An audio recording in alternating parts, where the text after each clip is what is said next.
up and running now. Let's see.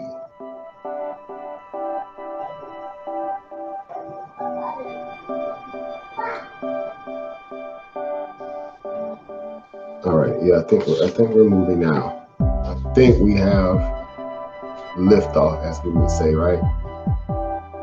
Let's see here.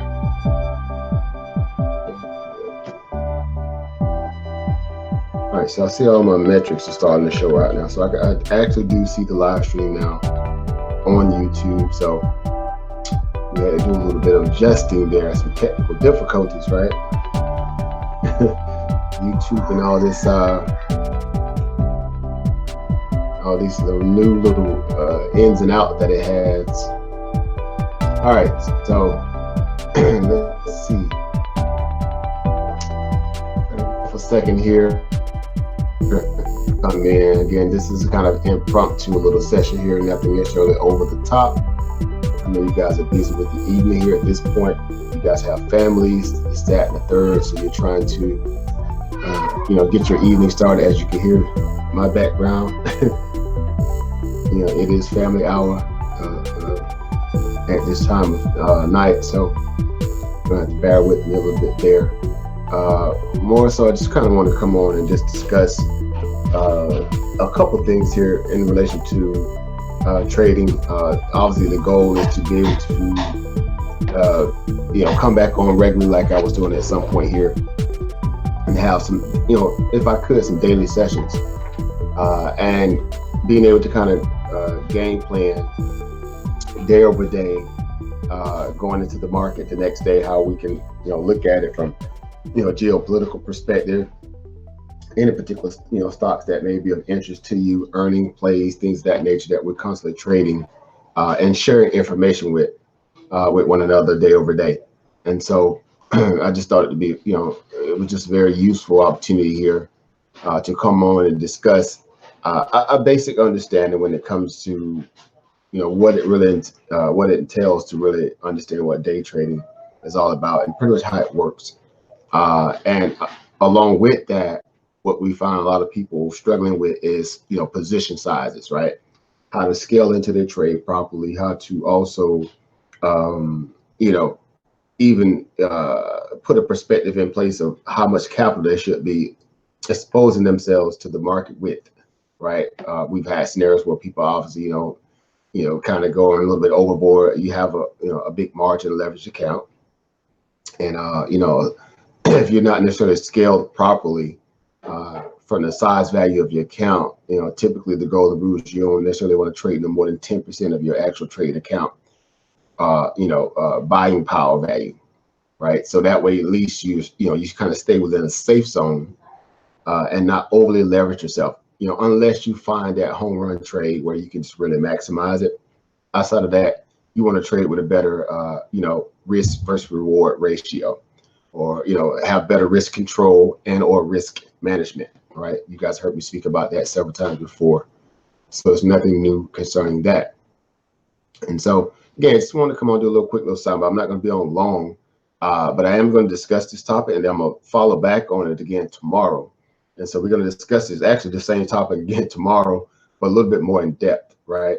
I do have my my points of references up, my data sheets, this, that, and the third, book references as well that we can kind of pull from to have an understanding of what exactly I mean when I say, or just basically what the industry standard is all about when it's, getting you to understand how day trading really works, and then understand how you should, properly position yourself in a trade, right? So again, we'll find ourselves somewhat, caught up in the moment, as we say, when FOMO grabs you, and you'll find yourself adding to a position more or less, right at the gate in a big value.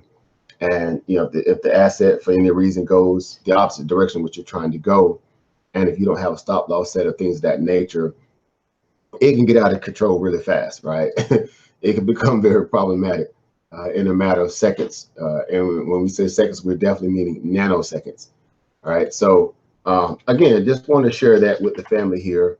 In essence, to just kind of have a natural conversation about, the parameters and things that we need to kind of be aware of when we're trading the market. And in the aspect if you're trading equities, obviously from a common share standpoint, that's where you kind of really put yourself at this, more of a risk exposure within your account value. So, making smart decisions is just uniform to obviously being a profitable trader. You have to have that boundary. You have to have, checks and balances to kind of make sure that you're maneuvering in a way where you're responsible to what the market is presenting to you. And so what happens a lot of times, you'll find those scenarios where it seems like the most ideal trade. Everything seems to be kind of, looking just wonderful and beautiful. And before you know it, things can happen and it'll throw a monkey wrench into your plans, and you'll find yourself kind of, backpedaling a little bit, trying to salvage basically what you was trying to do in the first place, and obviously getting a profitable trade, and it's the opposite direction. And so hopium kicks in. You start telling yourself the stock's going to rebound. Give it a little minute, it's going to turn around here, and before you know it, you're down, $50, 30 bucks, 60 bucks, 70, 100, whatever. And before you know it, it can be very again problematic in terms of your P&L. And so again, knowing how to position yourself properly, again, is just one of those key metrics or dynamics, and being a little bit more staunched in the way that you should trade anyway, right? Very stingy, so to speak, in essence to the market. As I always tell people a lot of times, you have to look at it from this perspective. The market has to earn your money, right? It has to earn the right for you to submit your money into it. And this is to, have that kind of, even exchange, right? Quid pro quo kind of reality, right? Something for something, right? We don't want to be the type of, person who constantly gives to market and the market initially doesn't give back. Again, it's a marathon, not a sprint. You will have your ups and downs. You will have moments where you're, caught in that perpetual value of trying to, get your footing underneath you. But overall, when the reality of it really sets in, and you really figure how to quantify the market in a way where you're not necessarily chasing it, right? But it is chasing you, so to speak, because you're doing so good. It's trying to obviously, reveal to you everything that's necessary for you to be profitable. Then that's when you're kind of on your way, right? So again, I just want to speak from that positioning, because it is a process. It is a process.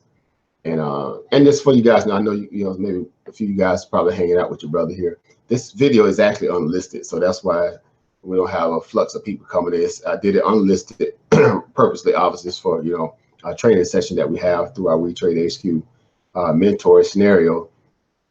But I want to open it up to specific people in the family here, because again, I know you guys are adamant in in your growth and trying to understand how to be better as a trader. So I wanted to take that time to kind of give, pay it forward, so to speak, and share it with a couple other people. And it was very impromptu. Like I said, I didn't pre-warn anyone like I normally would.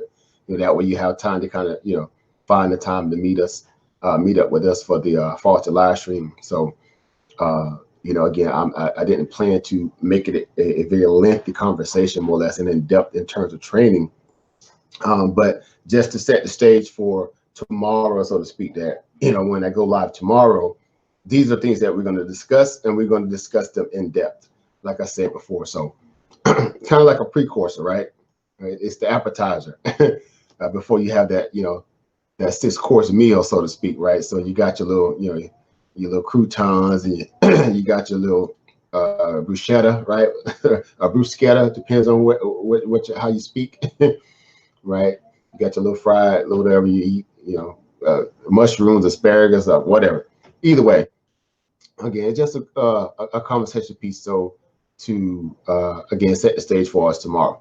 So again, when we talk about, or when we speak about, what it takes to learn how to day trade properly, right? And pretty much how this stuff works. Again, we're coming from a perspective where There's different types. We know there's intraday trading, there's swing trading, there's long-term based trading, there's dividend trading. Is you can trade ETFs only, mutual funds, options, whatever. But ultimately, when we put it in, again, layman terms, we're just trying to figure out, how do we function from one trade to the next? How do we assess our situations, going into the market from one situation into the next? And so coming from the book, How to Day Trade for a Living, all right, I'm really going to hammer that book a lot. Forgive me. Really going to hammer in on that book a lot here in this the latter part of the month of February going into March, because it has a lot of very useful and practical use cases that you can kind of see yourself in these moments, and how it'll help you, become a better observer of what you're doing, observer of the market, and everything that surrounds this craft as trading. And you understand that this is pretty much an art form in a sense. Trading is very much art, if you ask me, in its own right. The patterns, the trends, the ups and downs. Again, it's another form of that kind of value. And so, speaking about things when it comes to understanding how day trading works, I think it's very useful that we kind of not put the cart before the horse, and kind of back up a little bit and realize the value of what something as simple as day trading and swing trading is all about, right? You may have people who are very knowledgeable in the aspect of how they trade the market, but every instance of trading the market may necessarily present a day trade. It may carry over into a swing trade, right? Every position opportunity may sometimes seem to be a perfect buy and hold situation, may end up turning into a day trade, because you may have to get out of there early because of some abnormal news came down, anomaly, so to speak, something that you didn't plan for, and it'll force you out of the position. Hopefully we want to have things, fail-safe mechanisms in place, somewhat like a stop loss or something like that, or even a trailing stop if you kind of in profit value and just want to obviously kind of keep accruing gains as the asset continues to go up, or obviously it's coming down if you're short selling. But either way, you want to have those fail-safe mechanisms in place to protect your backside and your upside, basically. And so, again, coming from the place where we're just speaking very general here, when we're speaking about again, day trading versus swing trading, buying long, overselling short, right? Again, another conversation. Retail versus institutional traders, right? Us pretty much against the big boys, the hedge funders, right? The JP Morgans, the Barclays, the Stifles, the whole gauntlet of you guys, who are, have been in the market a little bit long enough to understand how that works in terms of institutional traders versus retail traders, right? So speaking about that in depth too, going over that so we can really break that down, right? And then lastly, how do you determine what retail traders are focused on, and your place in this, pretty much in this, this huge playground that we kind of go in and out of every day, right? I definitely liken the stock market to a playground in some aspects, even though it's serious business, but it's an unlimited, utopia of opportunities, right? The same with that a kid, when they have been locked in the classroom all day, gets to go outside during recess, how they find, this kind of larger than life experience when they're cut loose out there into that jungle gym, and all the different things that they'll be able to experience from the sensories that they're experiencing, from the weather to the mechanics of the equipment that's out there, interacting with other kids, or this, that, and the third. Again, it's just a wonderful experience, and they can have good experiences and they can also have bad experiences, right? Either way, you go into that opportunity in most cases with wide eyes, and you're excited. And so depends how you play out there will be determined of how how well you really absorb that moment, right? You kind of in your moment, so to speak, right? And so that's what this aspect of how day trading works really entails, and what we're going to discuss more in depth again tomorrow. We're going to break these kind of bullet points down strategically, and how they will relate back to the common and average trader, obviously myself and you guys, right? And so, we'll have a better way of assessing ourselves, as traders, right? So we don't lose focus and lose sight of the kind of things that will help us be in a position to make good decisions.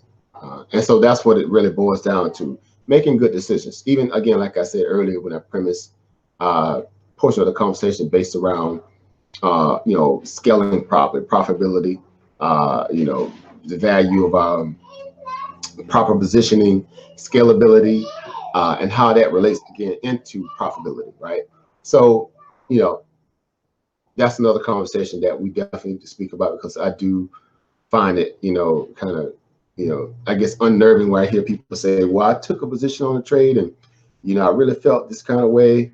And, I kind of, got excited, and I kind of went to tapping the button a little hard. Next thing you know, I was up, two or 3,000 shares in a trade when normally I would have only taken like 500 shares, right? Or 700 shares, even 1,000, if that's the case, if this trade is really kind of, setting the kind of tone where it's worth that trade. And before you know it, things happen, right? The market shifts, or the asset does a 180. And again, they had, no stop loss in play, or anything things can happen. Again, a distraction can happen, or emergency thing, something can happen. And before you know, you have to jump up, you have to run to get something or whatever. And that trade does a 180 on you. And again, before you know it, that loss is starting to just multiply, because the aggregate value of shares that you have obviously presents a bigger deficit if it's already in the negative. You're talking about taking a small bite of one of those big Texas sized hamburgers, and it's like you barely even do a dent to it, because it's so big, even with a big bite. But if it's one of those little what do you call the little small hamburgers, the little the miniature hamburgers, what are they called? One biters, or whatever they call it, whatever. Y'all know what I'm talking about. You bite that thing a little bit, one bite, and it's done. And that could be the same for, the value of our accounts sizes, in terms of being overly exposed to the market. And when you're in the negative at that point, you have so many shares aggregated into the market, that loss is just larger than life. It's like, wow, before you know it, $100, $200, $300 is gone before you know it. And that could be, again, also become problematic, right? So again, just from, from those topics, those are the things that, again, we're going to be able to discuss, that I would like to definitely discuss, excuse me. And from there, we can keep building upon that. It's kind of like a book club, right? But for traders, we see this as another form of, Q&A, a little bit of, recon, so to speak, in the market, kind of doing, a little, corrective, conversation, so to speak, going over the market, assessing the details, what happened, what we could have done better, and how we position ourselves going forward, right? So that way, you always have that thought in the back of your mind, hey, this is not a game, this is serious business. Obviously your money matters, your time matters, and also, everything that you're doing to make yourself, better in this craft, in this field, will not be pretty much done in vain, because you're actually putting forth, everything it takes to be solid at this, right? You're actually taking it serious, right? And from that, again, you'll find that over time that you'll get better, as you progress, because you're doing what's necessary to keep yourself in the game, right? It's not as a walk in the park.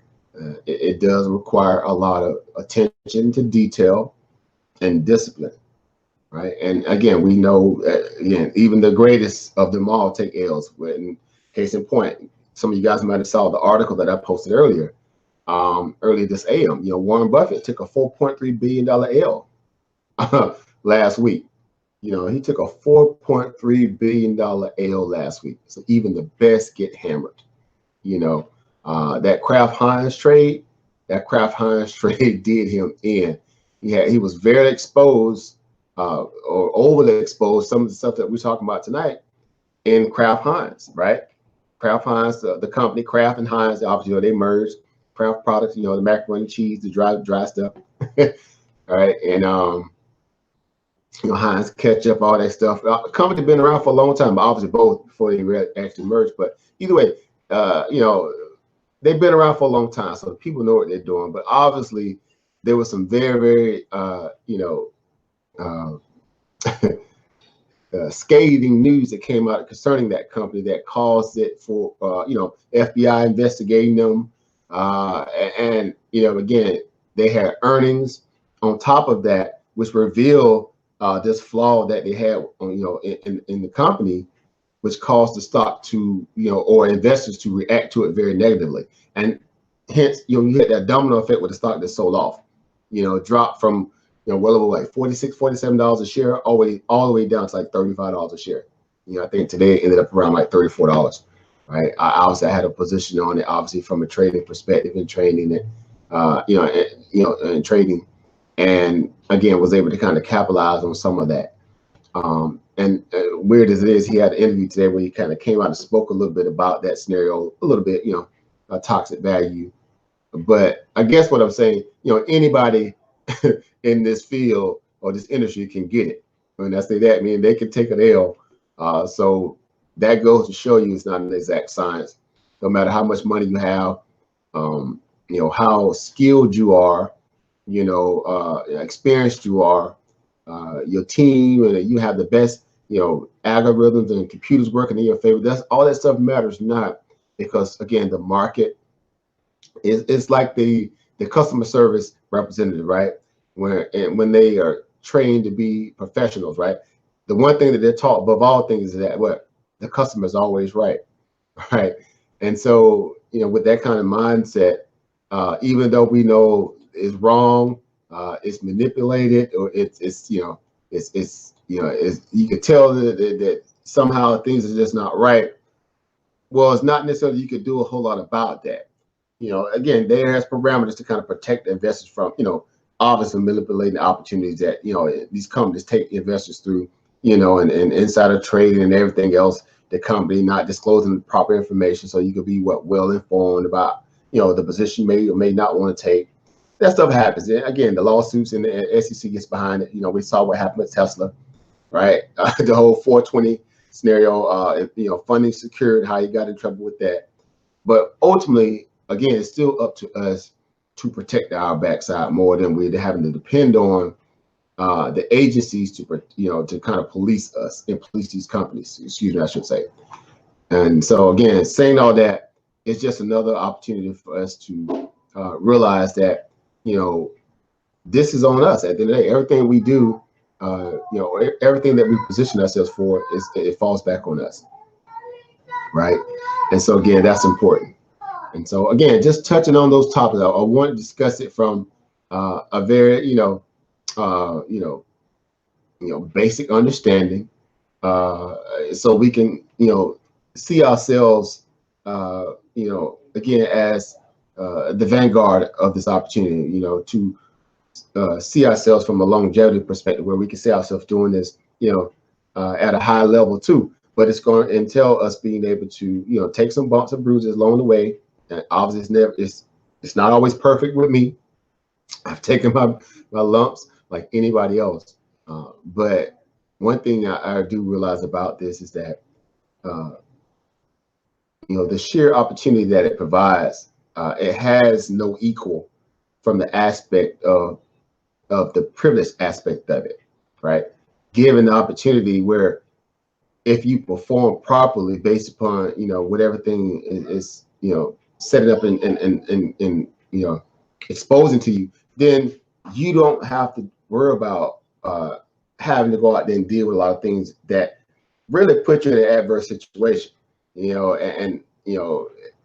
I mean, you guys kind of get to understand what I'm saying. You can do this from a comfort position if you are more well-rounded in understanding what this craft is all about, right? Taking the time to really learn it, and then go execute through it, and then reap the benefits thereof. And so anywhere around the world, doesn't matter, laptop, cell phone, computer. Y'all heard me say that I can use anytime, the whole spiel with that. knowledge and some capital. And even if you are a career-minded person, and you can do this in in part-time value too. Again, that's the whole purpose of why I said how day trading works. Because again, you don't have to be a day trader. It's exhilarating, it's fun. You see other people doing it. It's like, man, I want to do that too. But you can do swing trading. You could do quarterly based trading, hold an asset, from one earnings report to the next, right? Bottom dip based buying based trading, catching stocks that's been highly oversold, and then waiting for the new catalyst to come along, new volume to come along to kind of catapult the asset back up a little bit. And again, you coming in at the very bottom, you look, you say, well, it's nothing but up from here, and you could take advantage of that. Or you could be the kind of short seller, right, that that goes out there and scouts for stocks that are pretty much overbought, right? They're constantly trending well above 70 plus on the RSI, the relative sliding index, to say that this stock is just kind of overbought at this point. The demand pretty much for this asset is slowing down than that of the supply, and based on what's going to happen at the point, it's going to actually hit a brick road, and it's going to pull back, right? At some point, it's going to kind of sell off a little bit, right? Because again, nothing just goes straight up. I know bullish traders would love for that to happen, but from a responsible mindset, we know that's just not plausible, right? It's not plausible. And I know no professional trader that will even move under that thesis that, if it's up today, it could be up tomorrow. And if it could be up the next following day and after that, that's just not true. It's just not true. And so we don't want to get caught up in delusions of grandeur, right? We want to move again under the mindset that we are responsible in making good decisions. And so that's why, again, I want to kind of premise this, the title, how day trading works, and also learning how, to position yourself properly, when it comes to scaling into a trade, or even just taking the initial trade out the gate, so you don't necessarily find yourself being overly exposed. Again, and I'm speaking strictly from experience here, right? Because I've had, again, my moments like anyone else, but within that, you learn, you get better per every opportunity, right? And some things, again, outside of your scope, things do happen. The market could just, whatever, or emergency things could happen.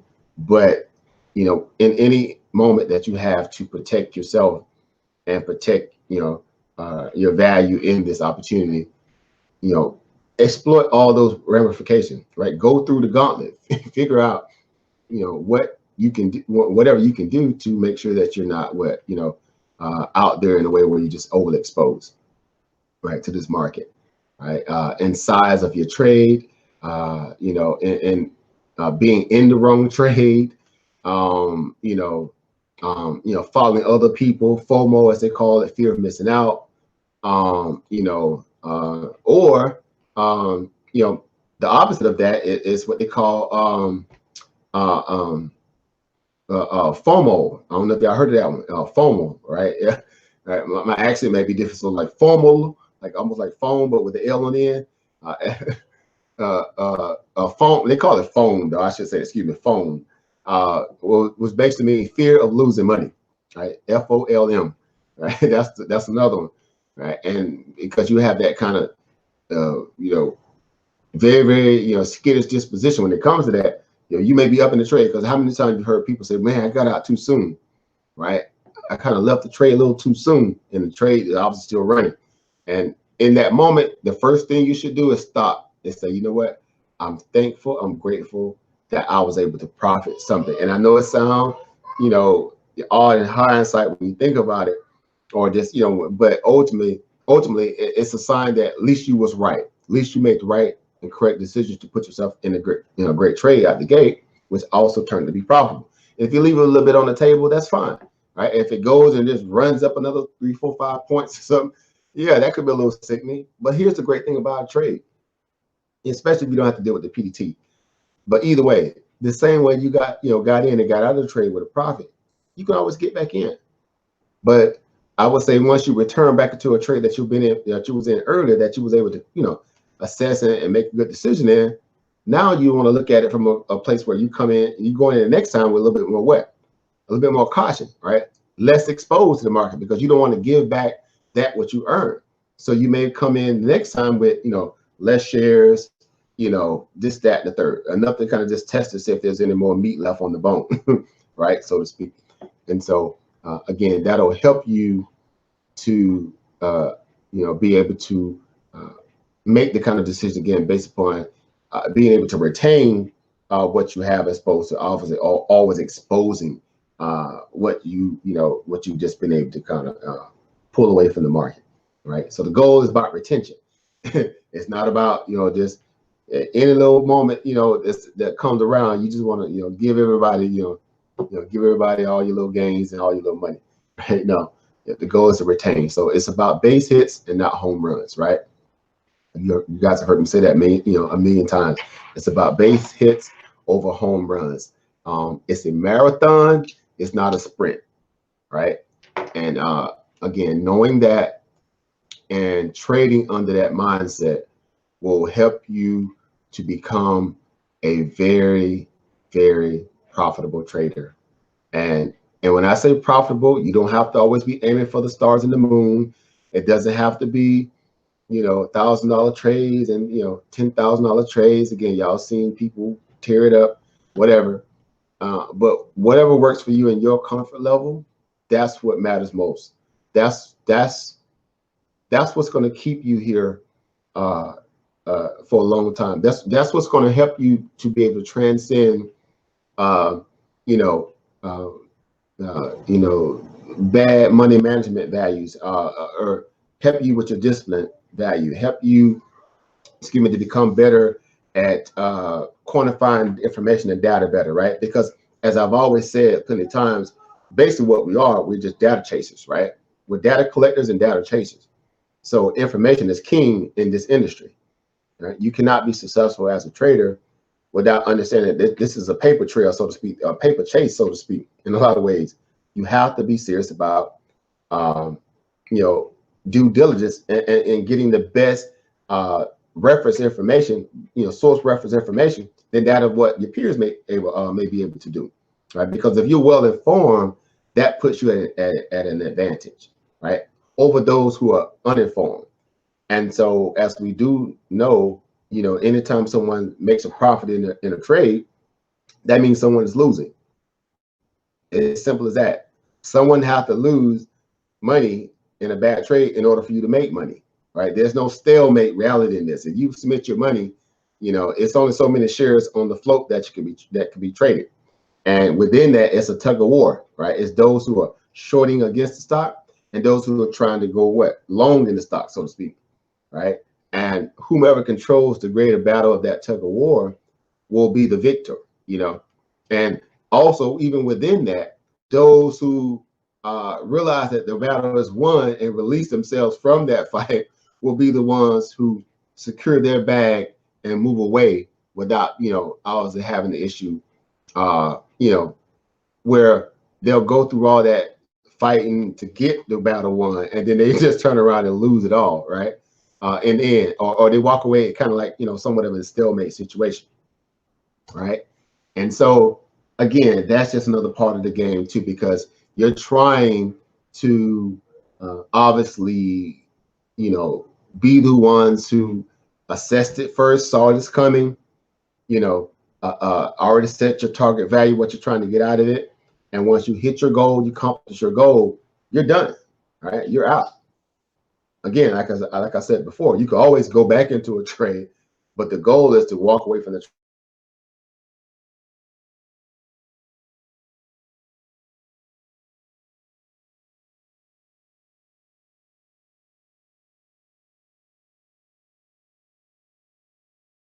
trade profitable, be an effective trade.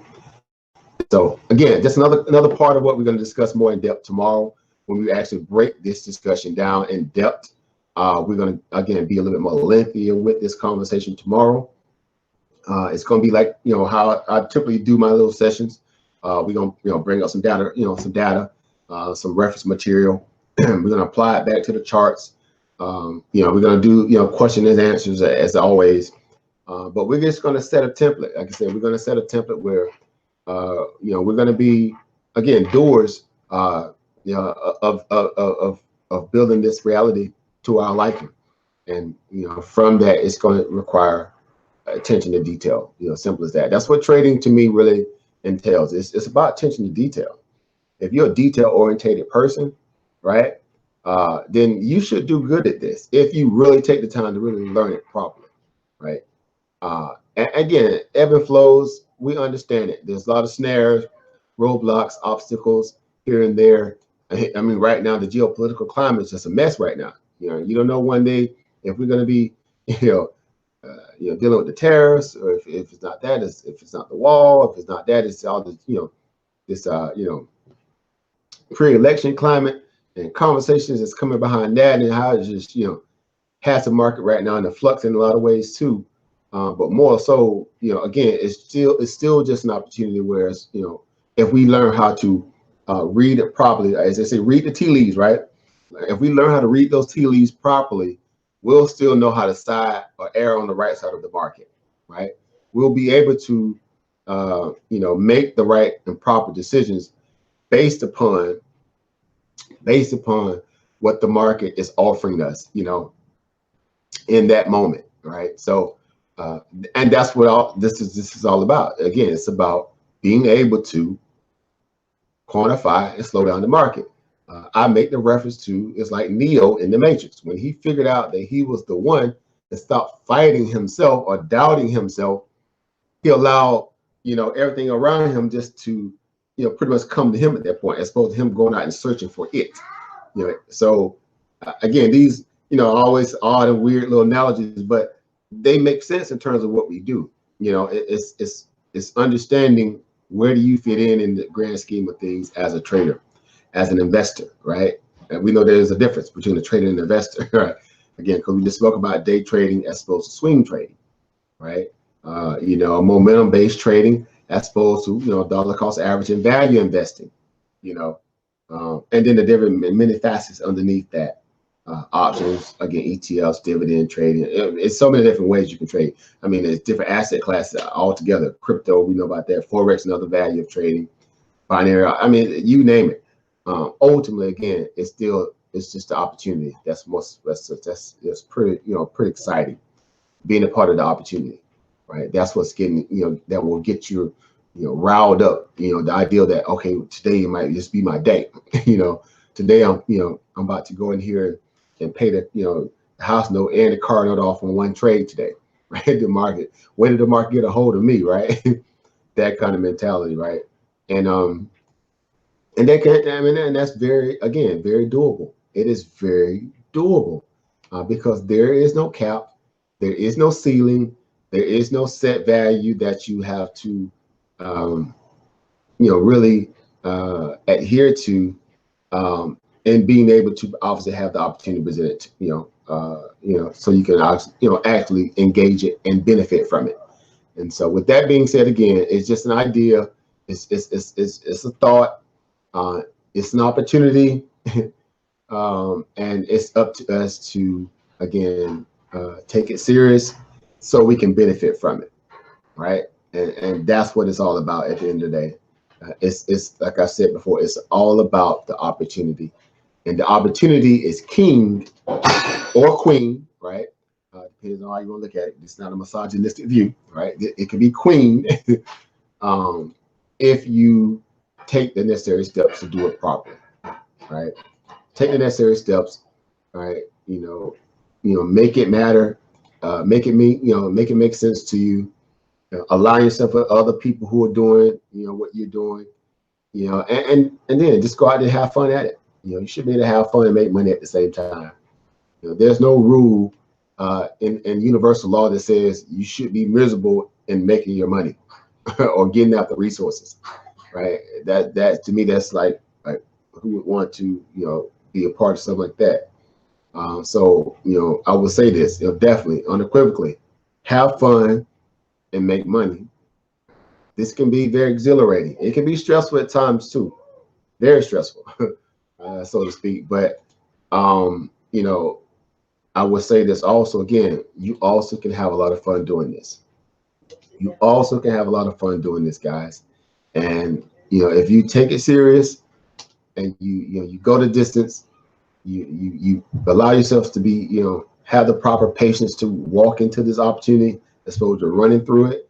Then you'll thank yourself later. You will thank yourself later. I guarantee you will thank yourself later, right? Because again, it is a marathon and it's not a sprint, right? Right. So that's basically the gist of what I want to kind of come on to speak about. Again, this is not, an in-depth study which we're going to do tomorrow. Tomorrow's going to be the actual, the breakdown, the digging and the jackhammers and the nails. We're going to chisel this thing down. We're going to bring up the data reference points. We're going to pull up the sheets. We're going to pull up the charts. We're going to break this stuff down. We're going to make it make sense to you guys, right?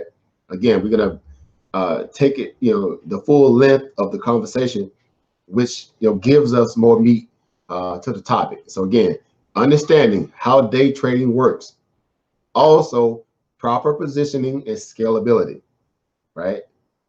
Again, going back to some of the basics. Let's go back to the basics. Learning how to know who you are in the grand scheme of this market. What kind of trader are you? Are you better at day trading, momentum-based trading?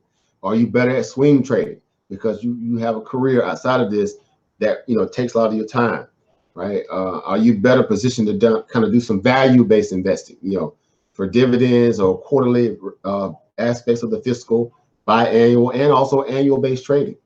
If those are some of the things that kind of fit your criteria when you kind of do an assessment of where you are and who you are.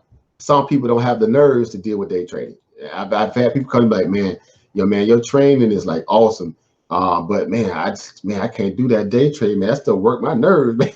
And I'm like, I can respect that, because again, it does require, a lot of you. It requires a lot of you, in the sense that, no one can sometimes, you can never get comfortable seeing yourself like right on the edge of opportunity, right?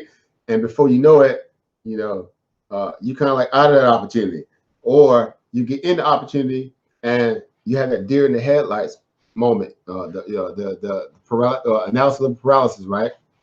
Or paralysis of analysis, whatever.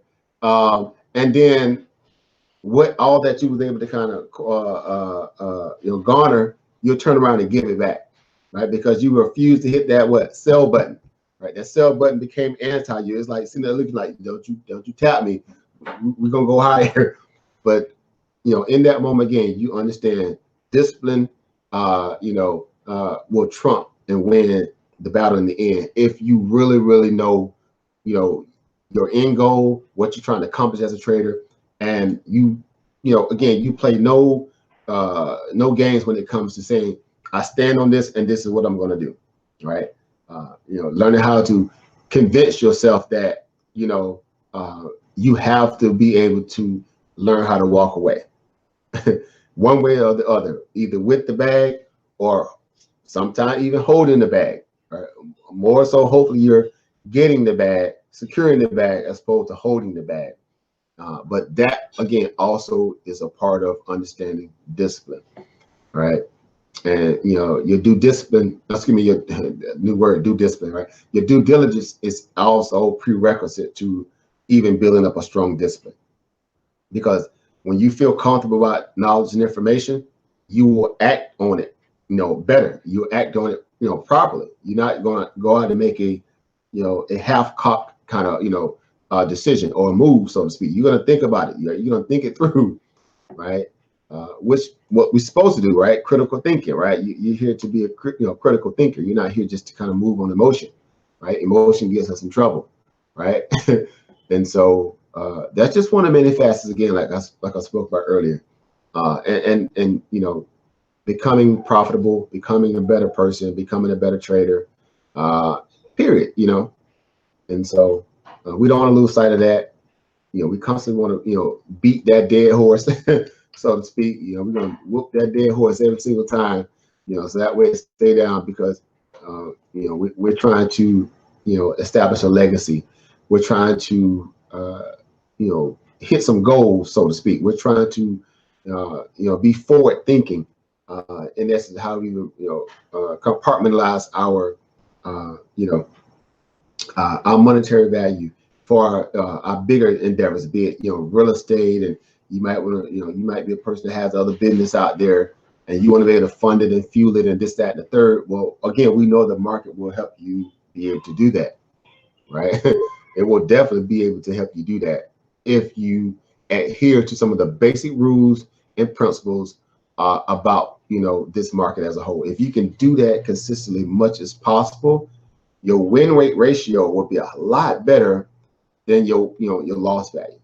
And again, I know it's a journey, guys. It's a struggle sometimes, right? We all go through it, right? You get beat up, you get knocked down, you know, you like, man, I'm done with this, and you know, this, that, the third. But just do realize, you know, nothing comes without the proper, you know, number one, education and proper discipline.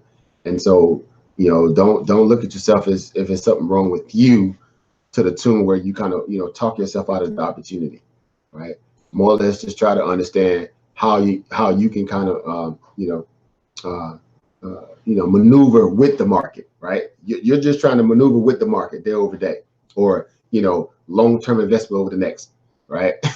And if you can do that, then I think you'll do what is necessary so you can be profitable, right? And we can break that stereotype, you know, where they say, right, only 90% of traders fail, obviously, and 10% obviously are profitable, they make money. Again, we've all been in a position where you had a big bag and you may have been taken it at the time you should have, or, you know, vice versa. You was in a bad loss, and before you know it, the thing turned around, right? Some grace of the stock gods out there, right? They spoke and said, you know what, I deem this trade, you know, able to, and from this point forward to turn around. And before you know it, the stock can turn around. Now you up, you know, 60, 70, 80%, 100+%. You're like, what just happened, right? Or you get caught in a buyout, whatever, right? And you bleeding on your little stock options, right? You may have 3 or 4 days before this, the asset expires if you're trading options, and lo and behold, you get news, oh, the company's getting bought out, right? And I can say that unequivocally because I've been in that situation before. And just as a sidebar, the stock, you know, ONCE, ticker symbol ONCE, once, right? Sparks Therapeutic, right? I was looking at that same stock literally Friday. It was, you know, within, you know, my scanner. And, you know, obviously I didn't have any inclination that it would, you know, do that. Now, I was a big biotech trader back in 2017. Now, I still traded, but I wasn't as, you know, into it now than I was back then. But, you know, had I been on top of my game, not only did I see that stock Friday, and I kind of looked over it a little bit, and I was like, okay, I'll move on to other stuff. You know, if it was in my mind how to check, you know, the fly or any of these, you know, biotech breakouts or biopharma site, and I saw that they had any kind of specific rumor news coming around the pipeline, then I probably would have took a position on it. But who knew? Again, woke up today and saw the news that, you know, they're getting bought out by, you know, this company. I'm like, wow, you know, by Roche, right? Roche, and they bought them out, and over 120 or 20% premium. Like, who wouldn't want to wake up to that kind of bag, right? Like, man, you know, I mean, the stock just, you know, like, really? But that's what makes this stuff exhilarating. That's what gets people excited about it, you know, moment over moment. And that's what makes us stay, you know, grounded for that unknown, right? It's the unknown that pulls you back day over day to this opportunity, right? Because again, you can say, well, you know, today I only want to, you know, be fortunate. I hope I'm fortunate to, you know, make, you know, 10% of my, you know, allotted value that I'm willing to put into the market. So if you say I'm only going to risk 10,000 today, I just want to get, you know, 10% of that, right? And so, you know, if you say, if I'm fortunate to be able to get 10% off 10,000, well, you know, that's $1,000, right? It's a lot of money, right? And, you know, but that could easily turn into what? A 20% gain, a 30% gain, right? A 40, 50, 60% gain. Who knows? We've seen things happen, right? And so that's, again, the thrill of the chase. And so, but more important, again, just having, like I said earlier, having those disciplinary things in mind. And so you don't kind of get ahead of yourself. Don't try to put that cart before the horse, right? Don't try to reinvent the wheel. As I always used to say back in my former corporate days when I was doing marketing, international marketing, I said, you know what, you don't have to try to reinvent the wheel. You know, just personalize it for you. Put some umbrella on it, shine it up a little bit, right? You might be a white wall kind of guy, right? You might just be, you know, rarely, you know, GT type tires on there, whatever, but again, as long as you personalize that thing for you, that's all that matters at the end of the day, right?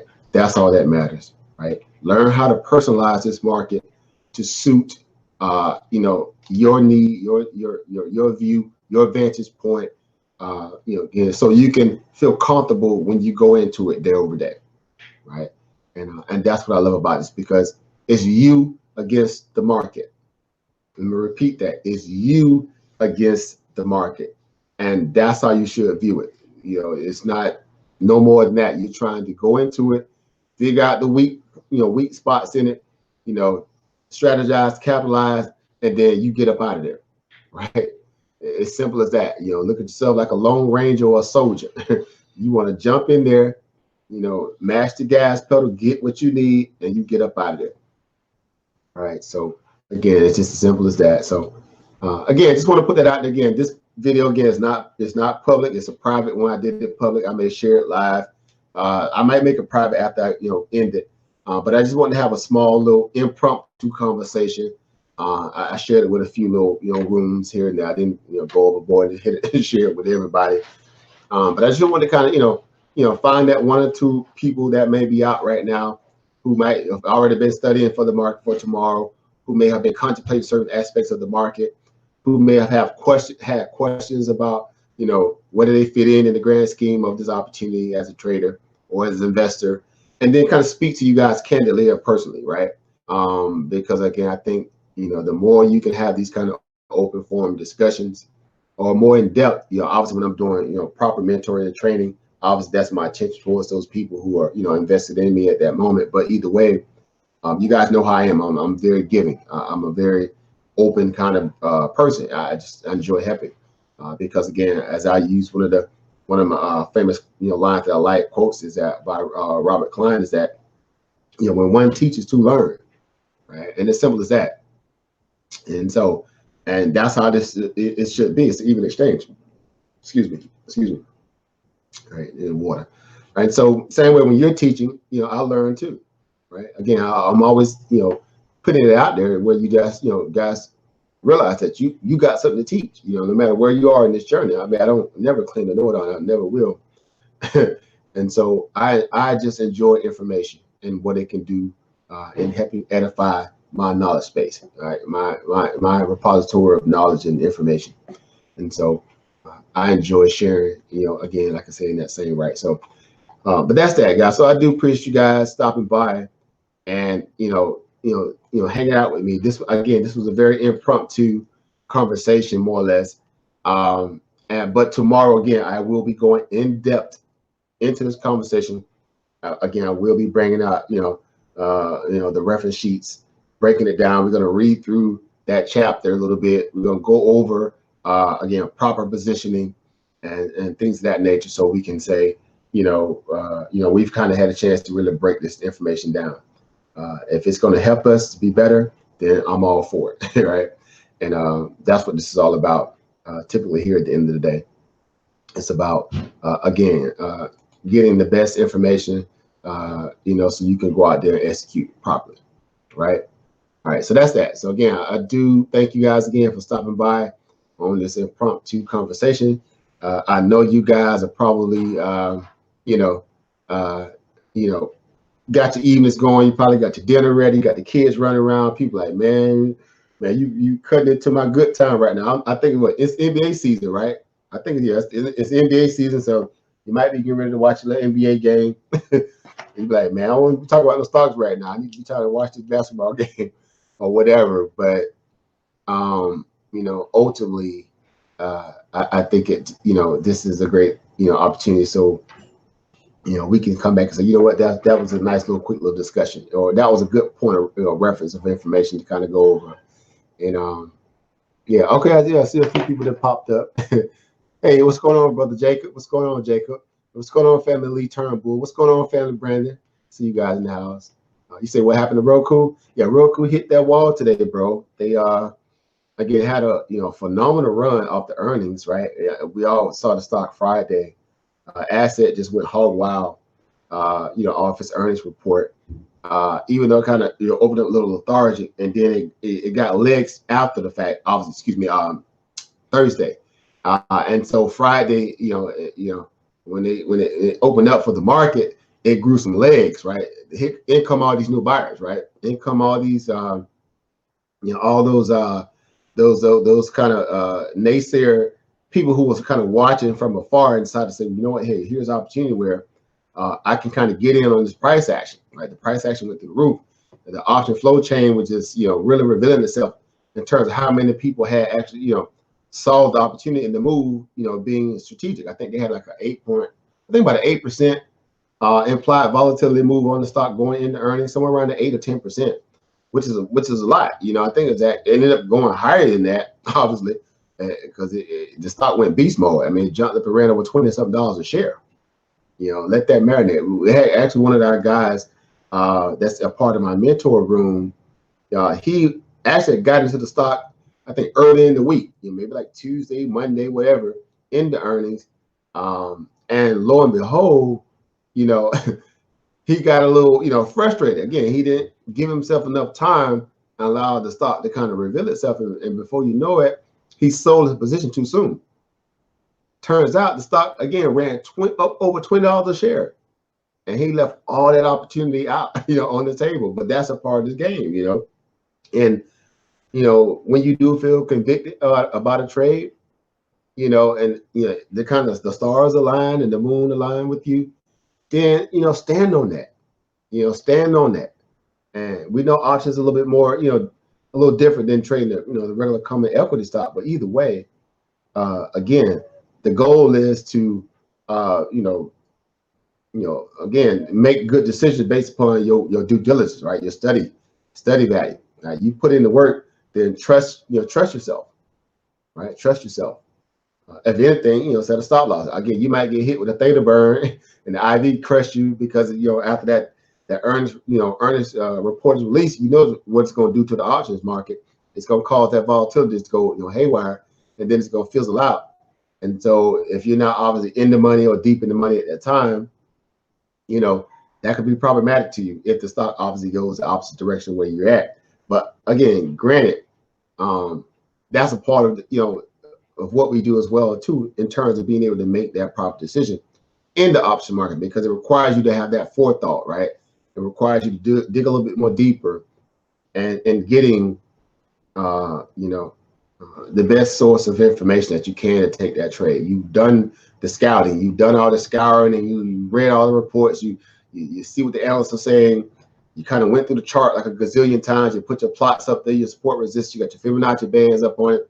You might be using a trend indicator to kind of let you know if you are actually in the proper trend. I mean, all the different things. Again, everything that we do in terms of being able to use the cheat codes and the cheat sheet to help us become, more comfortable and convicted in taking the trade. But when those things, again, align themselves properly, that's when you strike.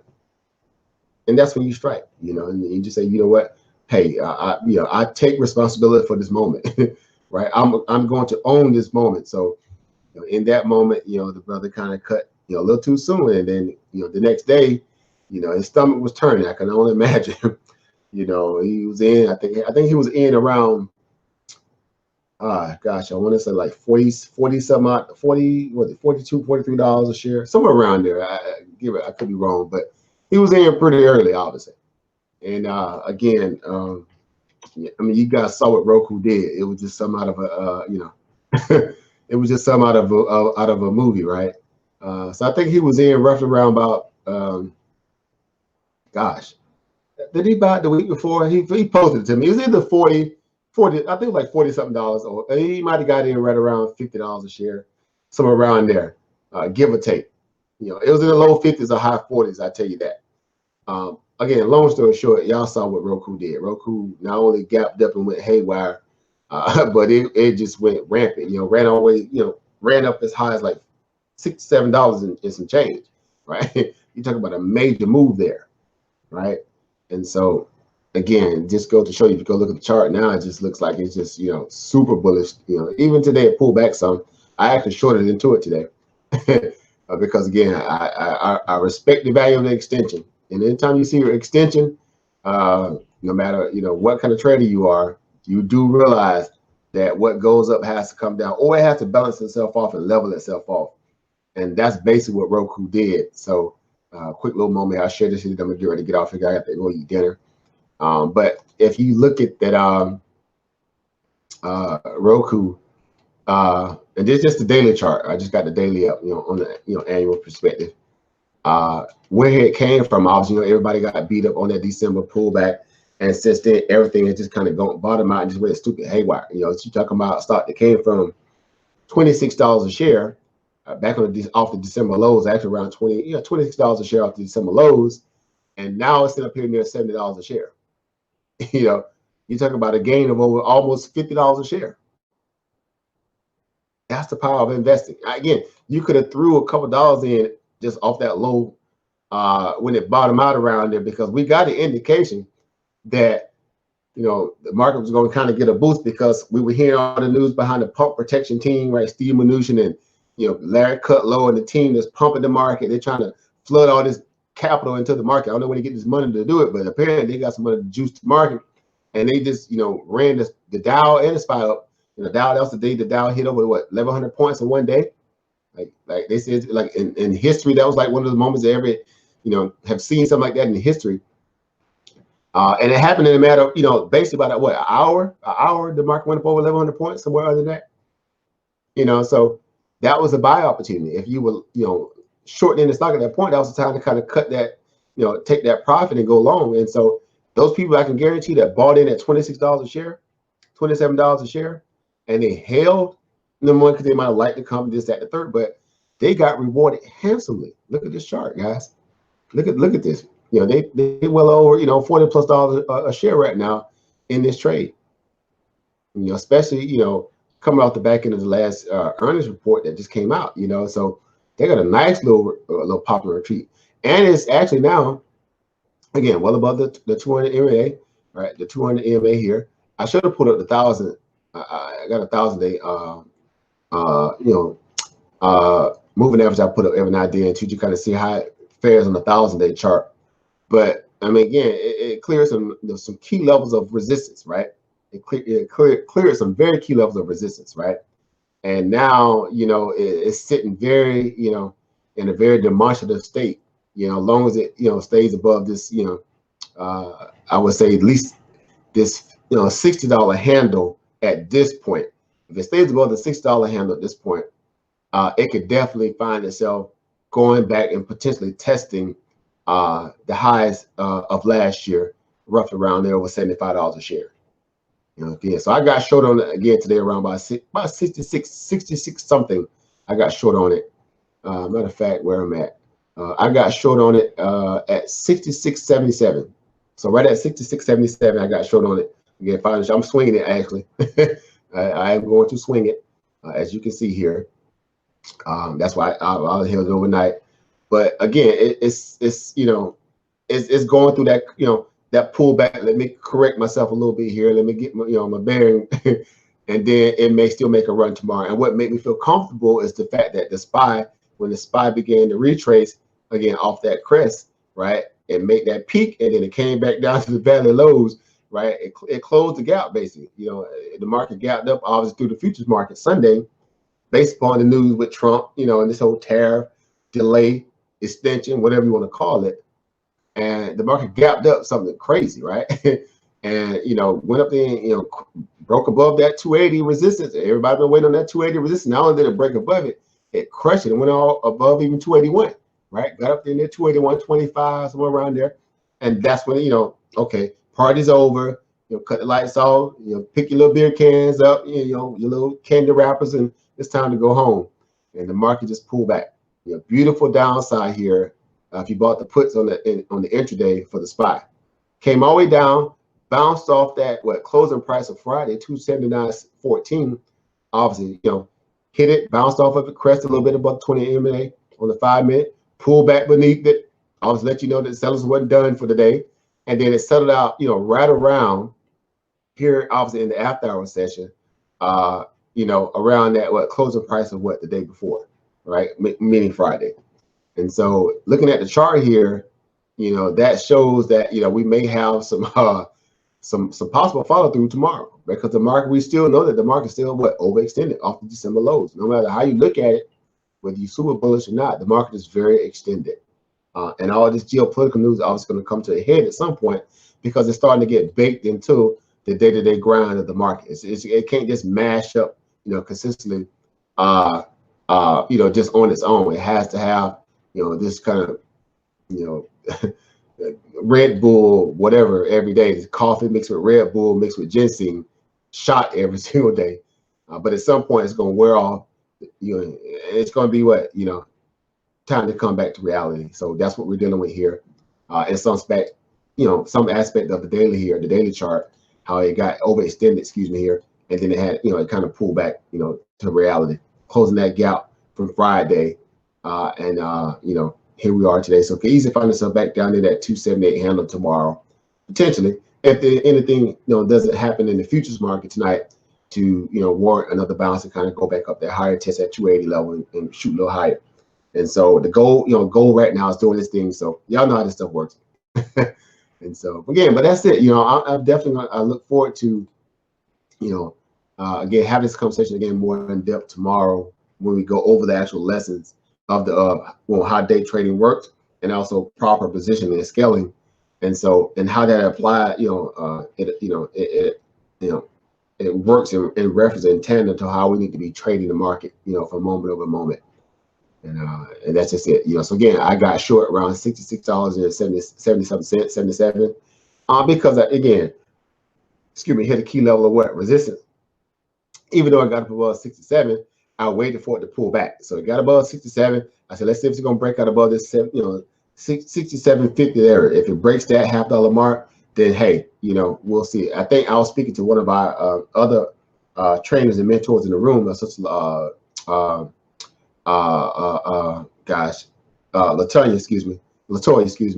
and she was thinking about taking it long, and she missed her entry, and I was like, man, I saw it too, and I thought about it, but I was busy trading something else. I said, man, I missed it too. So I said, I'll just let it get extended, then I'll just try to ride it back down. In my mind, I was like, I'll just wait, try to ride it back down. So as soon as it hit that level of resistance, around 67, and couldn't break that 67.50, I said, you know what, here's opportunity, to get ready to take it short. And lo and behold, I saw the pullback. I got in on the pullback around 67, again, 66, 67, 77, and then I just kind of rolled it back down. I didn't see anything to kind of make me get shaken out of the trade. The SPY was already coming down too, so I played the parallel or the correlation, and lo and behold, again, it kind of came to my, into my targets and in my zone. So I'm definitely going to hold it off at this point anyway until tomorrow. I'm gonna see if it can eclipse this, the bottom of this closing, the closing of this candle here on the daily, and if it has any kind, if it opens up lower than where it's at now, I was close to the base of the previous candle that had that big gap up on, that's going to be problematic for Roku. I mean, it might can bleed down another $2-3 easily before it kind of bounces again and kind of go back up and test that that level where it's at now and go higher. All right, but that's just a quick little assessment. Nothing more in depth, but I did want to speak on that since the brother he asked about it, in essence that. So but that's that's a part of the the assessment value of what we do. And so I hope you guys enjoy it. Again, this little impromptu session. I know it's late, like I said, you guys got family members, you got dinner, you got things to do.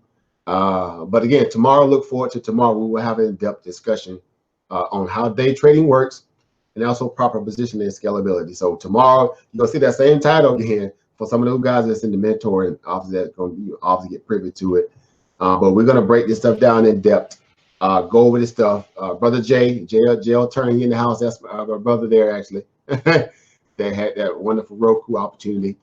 All right, so but we're gonna break this stuff down, and again we'll come back on and maybe do like a Q&A after the fact and discuss a little bit more about the market, what we saw, throughout the intraday trading session. Then get ready for the next potential day.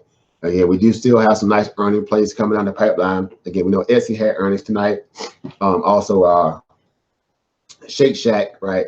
You know, and they're performing they perform pretty weirdly after hours, both of them, you know. But again, another conversation, we'll discuss that stuff tomorrow. But again, thank you guys for stopping by. Power and profit to you all. Uncle Johnson Neb, as I always say, you know, Ubuntu I am, because we stand beside each other, not in front, behind. We're after this thing, you know, together. You know, it's a think tank.